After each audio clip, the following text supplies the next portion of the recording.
going to the facility whether you want to or not." He stood by the dining room window, arms crossed, waiting for me to break down in tears or drop to my knees and plead. But I didn't do a thing. I didn't move or say a word. I just watched him. I wondered silently if this was truly the son I had raised. The same one I nursed with broken, tender breasts. The one who slept clinging to my robe when he had nightmares. How does blood turn so cold? I didn't answer. Not because I lacked the words, but because if I opened my mouth, my very soul would spill out. He scoffed, annoyed by my silence, and said he couldn't keep supporting me, that I was complicating his life, that his wife was tired, that this wasn't a life for anyone, as if I were a burden, an overdue bill, an old box cluttering up the living room.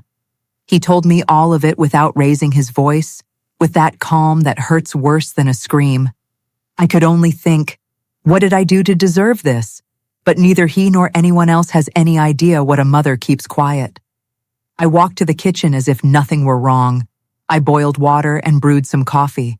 My hands were shaking, not from fear, but from the immense strength it took not to cry.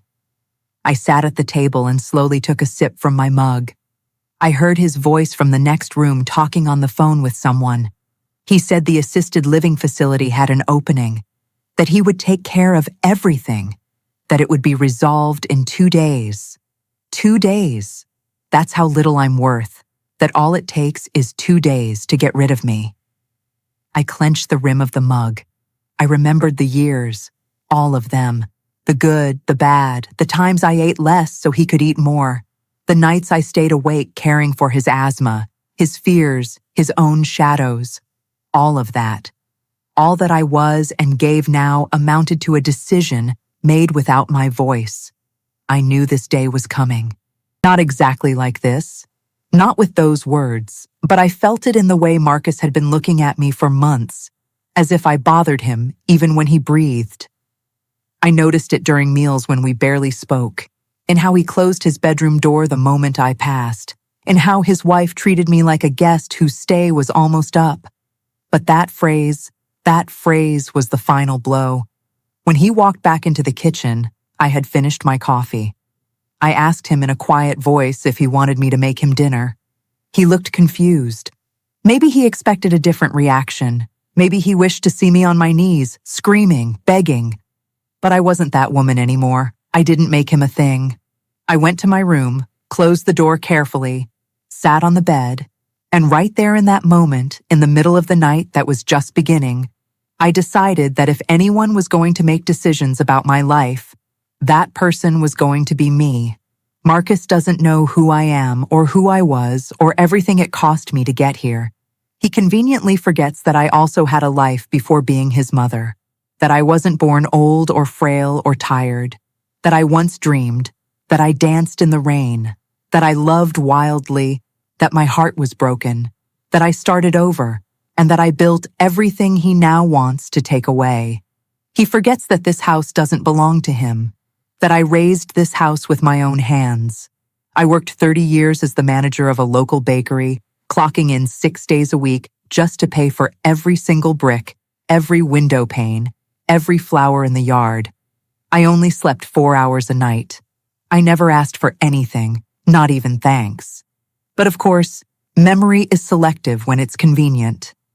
I didn't sleep that night. I lay looking at the ceiling, remembering every detail of my life. The first day I saw this lot when it was just dirt and hope. The day I brought newborn Marcus home, wrapped in a yellow blanket.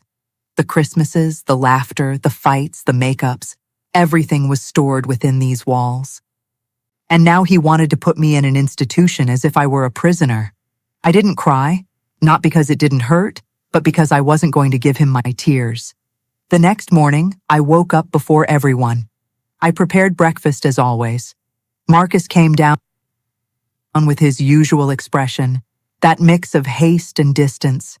He told me he had to go out to handle some paperwork and that we would talk later. I nodded.